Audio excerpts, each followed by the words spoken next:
Yeah, I have invited you here to talk about the way castrations are undertaken when it comes to piglets.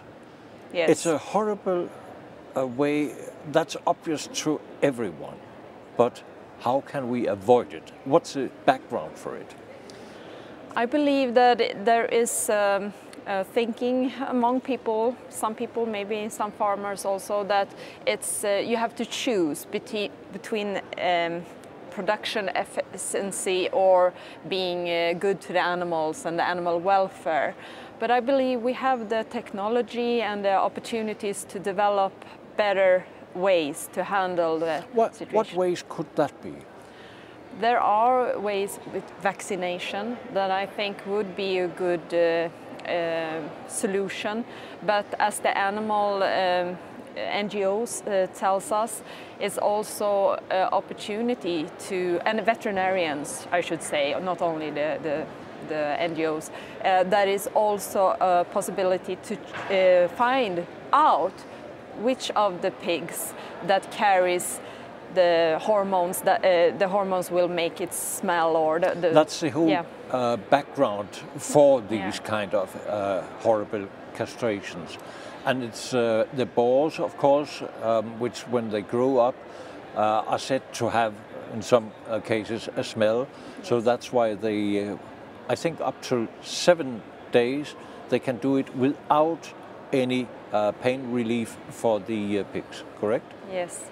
I saw some pictures and a video today, and I still carry it with me, and it was a painful situation for the pig. I think everyone people who looks at it understands that there are creatures with feelings, and they feel pain and fear, and we should not continue with this method. But you think that the industry called farming is willing to listen because it's a cost problem?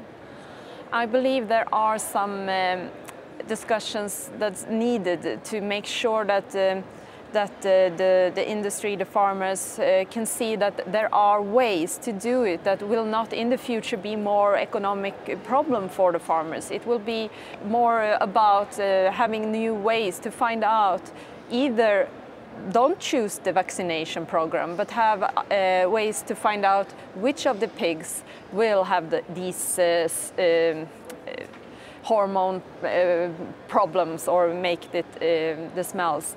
And it's not so many of the pigs, and you can find ways in the production to measure and find out who they are, and use the meat in other food chains. But are we also facing a cultural problem here, that we in the Nordic part of Europe are looking more on animal welfare, on issues like relieving from pain, any kind of animal, and in the south they don't, or in East Europe as well?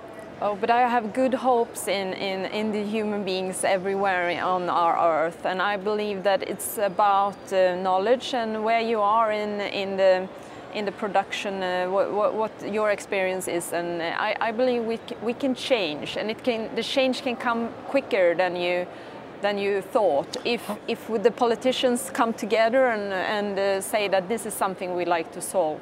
How comes you are engaged in this question? I believe since I feel so strong that the animals can feel, they have a feeling, they can feel the pain, and they have the same fear when it comes to pain as human beings. It's even said in the Lisbon Treaty, paragraph 13, animals are sensitive. Yeah, they are sensitive, species. And therefore I believe we should do something. And I also think there are many people who suffer when they see this, and they feel very, very sad about how the society is formed when we don't treat the animals in a good way.